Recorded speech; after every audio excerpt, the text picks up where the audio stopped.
Sinkhole tragedy.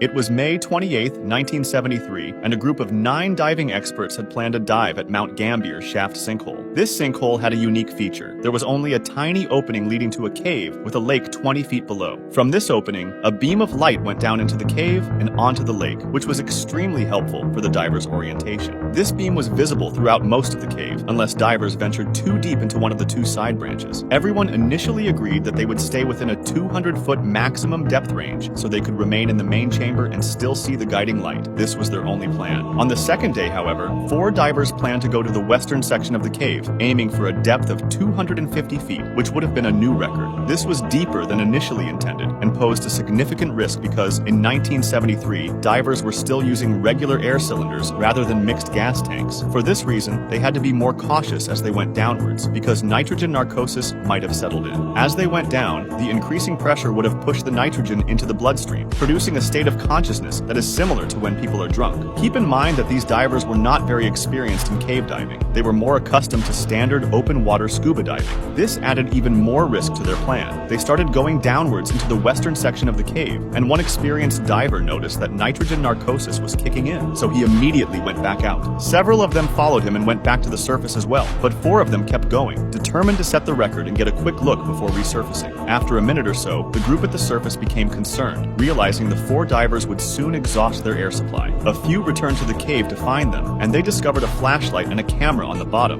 but no trace of the divers. There was a problem that we haven't yet mentioned: silt. The movements of the 4 divers stirred up the long settled silt into a sand cloud that would take a lot of time to settle back. This reduced visibility to less than an arm's length, removing any hope for orientation for the underwater divers. Without being able to see anything, oxygen running dangerously low, and nitrogen narcosis kicking in, the 4 divers drowned.